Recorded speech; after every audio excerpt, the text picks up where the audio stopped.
இந்து மத கோட்பாடுகளின்படி தூங்கி எழுறதுக்கு சில விதிமுறைகள் இருக்குது. தூங்கி எழுறது எப்போவுமே பிரம்ம முகூர்த்தத்தில் எழணும். பிரம்ம முகூர்த்தம் அப்படின்னா காலையில் 3 to 6 இதுக்குள்ளே தூங்கி எழுந்துடணும்.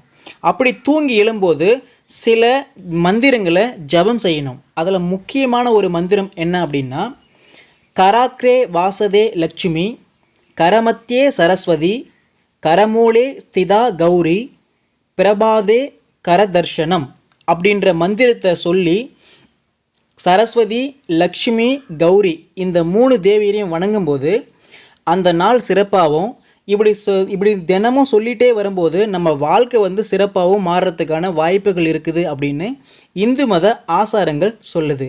நீங்கள் தூங்கி எழும்போது பிரம்ம முகூர்த்தத்தில் எழுந்து அப்படியே லேசாக கையை குவிச்சு உள்ளங்கையை பார்த்து மெதுவாக இந்த மந்திரத்தை சொல்லி ஜெபிக்கணும். ஜெபிச்சா நல்லது நடக்கும்.